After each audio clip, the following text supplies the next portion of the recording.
রফিকুল ইসলাম মাদানী সাহেবের ওয়াইফ যখন গর্ভবতী হয়ে সন্তান জন্মদানে ব্যস্ত, ওই সময় তিনি গুনাহের ভয়ে আরেকটি বিয়ে করেছেন। এটা তিনি ফেসবুকে লিখেছেন এবং এটার আলোকে গোটা দেশে তোলপাড়। আমাদেরকে অনেকে ফোন দিয়ে বলতেছে, হুজুর তার ওয়াইফ একটা সন্তান প্রসবের জন্য তাকে বাবা ডাক শোনানোর জন্য স্যাক্রিফাইস করতে ব্যস্ত। এই মুহূর্তে তিনি যে বিয়েটা করলেন, এটা কি কোনোভাবে মানবিক? এটা কি কোনোভাবে যৌক্তিক? এই বিষয়ে আপনি কি বলতে চান? দেখেন, এই ক্ষেত্রে তাকে গালাগালি করে একটা মহল একদিক করে ফেলতেছে যে এটাই হচ্ছে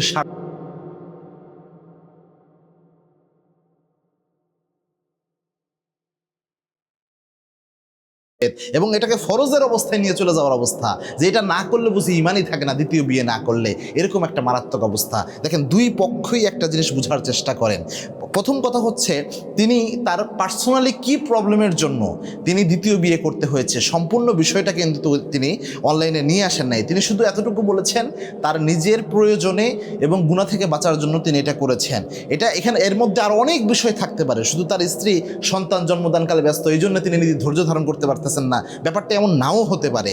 আমরা এক ঢালা যেন তার উপর দোষারোপ না করি। আরেকটা বিষয় রয়েছে যে যারা আবার এটাকে কেন্দ্র করে এটাকে একদম বাধ্যতামূলক সুন্নত বানায় ফেলতেছেন, আপনারাও কিন্তু মারাত্মক ভুল করছেন। মনে রাখবেন, সবার জন্য একাধিক বিয়ে না। আল্লাহ রাব্বুল আলামিন কোরআনে যখন বলেছেন যে ফানকিহু মা তাবা লাকুম মিনান নিসাই মাসনা ওয়া সুলাসা ওয়া রুবা, যে চারটা বিয়ের কথা প্রথমে আল্লাহ বলছেন 2, 3, 4 তোমরা বিয়ে করতে পারো। বা ফা ইন খিফতুম আল্লা তা'দিলু ফা ওয়াহিদা, যদি তোমরা ভয় পাও যে তোমরা জাস্টিস করতে পারবে না, অর্থাৎ ইনসাফ করতে পারবে না, তাহলে একটা। আরেকটা বিষয় দেখেন, আল্লাহ হাবিবের একটা হাদিস রয়েছে, যদি কোনো ব্যক্তি একাধিক বিয়ে করে আর ওই ব্যক্তি যদি উভয় স্ত্রীর মধ্যে সমতা বিধান করতে না পারে, অর্থাৎ ইনসাফ করতে না পারে, কিয়ামতের এই কঠিন ময়দানে, in the day of judgement, ওই ব্যক্তি আল্লাহর দরবারে এক অঙ্গ বিকলাঙ্গ হিসেবে কিয়ামতে উঠবে। তার মানে তার একটা অঙ্গ প্যারালাইজড থাকবে। সুতরাং একাধিক বিয়ে করা শুনতে যতটা মুখরোচক লাগে, যতটা মনে হয় একাধিক বিয়ে করলেই মনে হয় কত আনন্দ, ব্যাপারটা অনেক ক্ষেত্রে এতটা আনন্দবহ হয় না। এমনও হতে পারে কিয়ামতের দিনে এটা আপনাকে আসামের কাঠগড়ায় দাঁড় করাবে, আপনি যদি ইনসাফ করতে না পারেন। এবং দুনিয়াতে ভেজাল তো আছেই। আমার এক দাদা বলতো, এই দুনিয়াতে যারা 2 বিয়ে করে তাদের কবরের আযাব হবে না। তো প্রশ্ন করা হয়েছিল কেন হবে না, বলছে দুনিয়াতেই তার কবরের আযাব হয়ে যায় অনেক ক্ষেত্রে।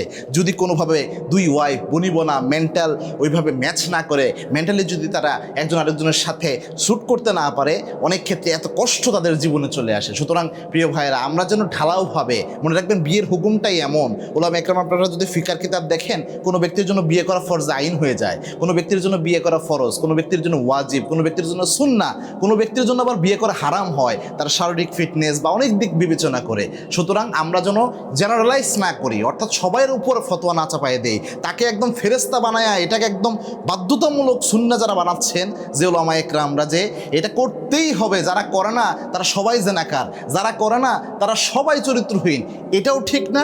আবার তাকে নিয়ে গালিগালাজ করা, তাকে নারী লোভী প্রমাণ করা, এই ধরনের যে আমাদের মনস্তাত্ত্বিক একটা কনসেপ্ট অনেকের রয়েছে, এটাও ঠিক না। আল্লাহ আমাদের প্রত্যেককে সহি সমঝ দান করুন, আল্লাহুম্মা আমিন।